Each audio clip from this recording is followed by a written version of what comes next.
Kaasav eelarve, kaasav ühiskond, kaasav juhtimine. Tundub, et koos tegutsemisest on saanud vaid tühi sõnakõlks.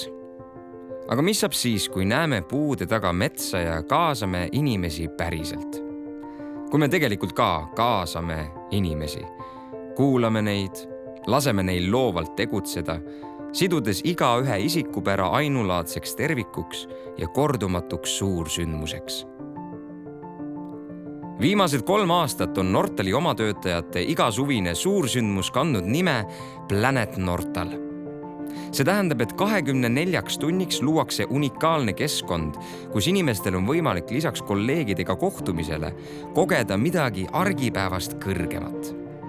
Koos tegutsedes otsitakse uusi kõrgusi ja mõttemudeleid, et areneda ja kasvada nii inimeste kui kollektiivina.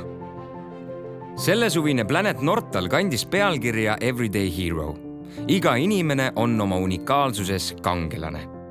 Argitoimetustes ei pane me tihti tähelegi, kui asendamatu on iga üksik inimene meie kõrval. Meil on vaja leida sellele tõestust.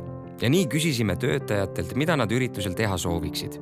Kaasasime huvigrupi ja lõime koos professionaalide abiga Nortalile uue tunnusmeloodia ning valasime higi proovisaalis, et luua sellele koreograafia. Kõik see päädis uhke esitusega suvisel suursündmusel. Saime kinnitust, et kangelane ei pea murdma krokodillil kaela või lendama sekundiga ümber maakera, et olla märgatud. Ühise pingutuse läbi muutus igaühe panus asendamatuks ja seda kinnitasid ka numbrid. Töötajate rahulolu uuring tegi suure hüppe, tõusid nii soovitusindeks kui ka üldine rahulolu. Arvestades, et osalejate protsent oli muljetavaldav 88 ning ürituse rahulolu skoor koguni 9,1, oli tegemist ülimalt inspireeriva koosviibimisega. Nortalis on inimesed, kes ehitavad maailma kõige ambitsioonikamat kognitiivset linna Lähis-Idas või viivad läbi reforme Kanada haldussüsteemis.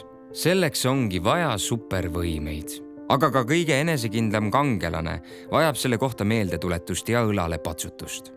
Seda Everyday Hero ka pakkus.